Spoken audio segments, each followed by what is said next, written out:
Welcome back to this video. In this video, I will show you on how to delete apps on Android phone. So let's see.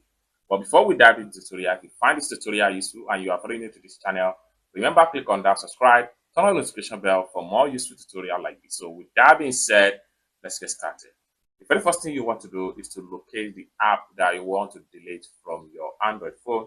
So like for instance, I'm going to delete this particular app right here. So I'm going to simply click and hold down, and this is going to pump up. Next thing we want to do is to simply click on uninstall, or you click on remove. So in this tutorial, I'm going to simply click on uninstall. Do you want to uninstall this app? Simply click on OK. And it's as simple as that. The app is going to be deleted on your Android phone without any stress. So basically, this is how to delete apps on Android phone. I hope you really got value for this video. If you find this video useful, give this video a big like, and also remember to subscribe to the channel for more useful tutorial like this. Thank you so much for watching, and I hope to see you in my next video. Bye for now.